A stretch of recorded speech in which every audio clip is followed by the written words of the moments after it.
with these spikes that we're seeing this week, we've seen it get into MLB training camps because they've opened up training facilities.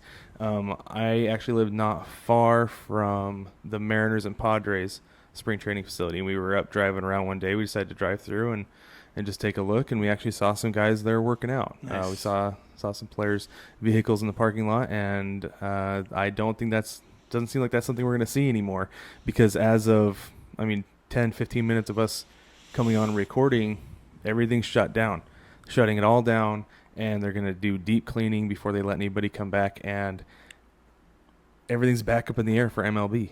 It's, like we were talking about this, and you mentioned it's almost like this is perfect timing for Rob Manfred, right? It really, with the fight going on between the players and the owners, to whether what the pay is going to be, how many games the season is going to be. We've seen that drama play out for the last couple months, really. Yeah, it's been a long time because they haven't been able to reach any kind of agreement.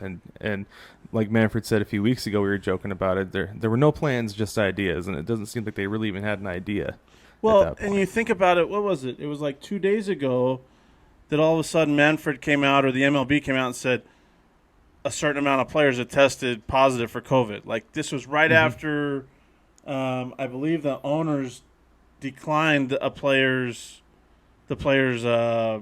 offer of how many games to play. So it's sad to see that they're just going back and forth. Now, with what's happened with players testing positive and facilities being shut down and stuff, that's serious. My only concern with that is, how is that going to impact life going forward? And I'm not just saying that for baseball. Like, if players test positive now, let's say that, the average time for people to get over this, from what we've seen, they test a couple more times in 10 to 14 days. And if they test negative, then what? Does life go back to, they get to go back to working out? Or how does it work? Because,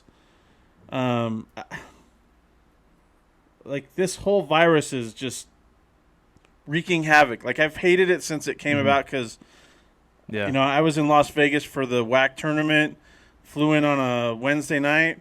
Thursday morning, the tournament was canceled. So it's impacted everything, and it sucks. Excuse my language. But it's like the question is now, with this going forward, is this what's going to happen every time somebody tests positive? And that's been the big question. Right? Because Rudy Gobert of the Utah Jazz tested positive, and within 24 hours, everything was shut down. Yep. There was no more spring training. You weren't sure what was going to go on with the NFL. The NCAA tournament, like you said, every NCAA basketball tournament was shut down. There was, I think it was the Big Ten started playing, and then they're like, oh wait, get off the court. We can't be doing this. Yep. And so. Yeah, it was within 24 to 36 hours of Rudy Gobert testing positive, everything shut down. So that's been the big question, is what's going to happen when you get a positive test? Because it seems like it's just running through these training camps right now, and it doesn't seem there's really any way to stop it or slow it down right now. Well, but the other thing people have to realize too, and I'm not a doctor, I'm not a specialist, I'm not anything else. I'm just playing by simple numbers that I've seen. That most, if not all, of these athletes are going to recover just fine. And they probably all were. Right, yeah. I would bet they were all asymptomatic when they got tested. So, probably, they probably didn't even know they had it until they got tested. And you and I have talked about this in the past, that's kind of a big issue because, I remember you telling me that, look, you have to walk around thinking or believing that you have it, and that you could possibly give it to somebody else. I don't know. I wonder, though, if it's good that some of these guys are getting, they're finding out that they tested positive, because, like I said, I'm not a doctor or specialist, but maybe they can develop antibodies as they recover from it. Maybe they won't suffer, like some other people have with the serious, symptoms and stuff like that. There's just so many questions, and I think that's what makes this whole thing frustrating is, what does it mean if somebody has it and then recovers? Does that mean all of a sudden they're not going to get it again? Is it like chicken pox? With that regard, I mean, it's just there's so many questions that and a lot of those questions are unanswered at this point because, like they keep saying, it's a new thing. It's not like anything we've ever seen before, and it's insane.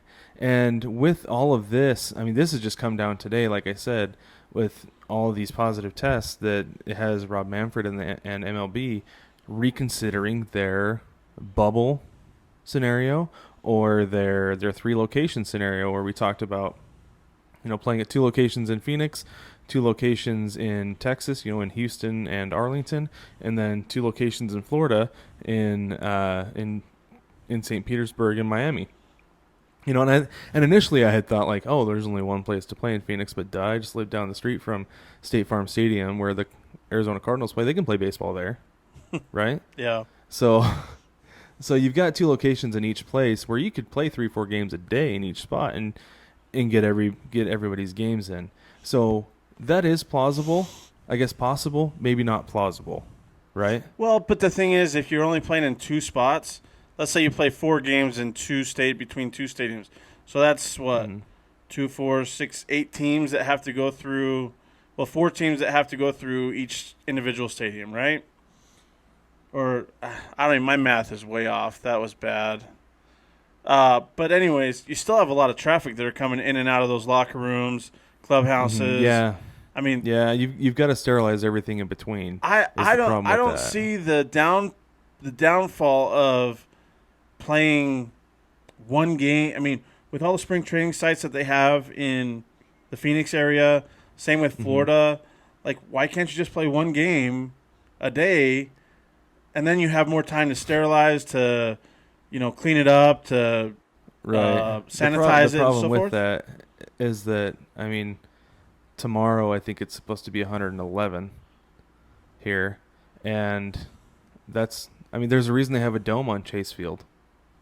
That's a good point. Because it's too stinking hot to play baseball out there. Because I think it's supposed to be 115 next week. You can't be playing in that. That is so hot. I mean, I know college guys, and there are some places around the world where they do play in that. But if you don't have to, you shouldn't. Hey, because you know what? It's not safe. They should play like even though it's still like 90+ degrees at midnight. Maybe just play midnight games. Play night games. Then you don't have to. There you go. You don't have to worry about fans. You don't have to worry about anything. Yeah. You just play the game. End of story. You sanitize it for the next 12 hours. Then you get to play. It's been a nice 75 degrees around here when the sun goes down. I think you're onto something there. That would be perfect because what fans are going to try to get in? I mean, maybe the guys who've been out partying are going to try to get through the gate, but just a little bit of security can take care of that. Think about it though. That's why high schools in the Phoenix area all have lights at their schools, so they can play night games. Because, like you said, during the day, during the usual time, like we play in Utah, where it's 3:30, 4 o'clock. That's the hottest part of the day down there. So they have to play night games. And I mean, what's wrong with a good night game? Nothing. I preferred playing under the lights, to be honest. I could see the ball better. I don't know why. Yeah, and there's more. Yeah. There's like more. God, I don't even know what it is. There's just something nice about playing under the lights. I can't even describe it. So I think you're onto something there, Kyle. I like that idea. I really like that. Maybe we should send something on to old Rob and see what he thinks of that. So, well, they got to get through this. They got to get through these COVID testing positives. Yeah, they do. First, so it's true.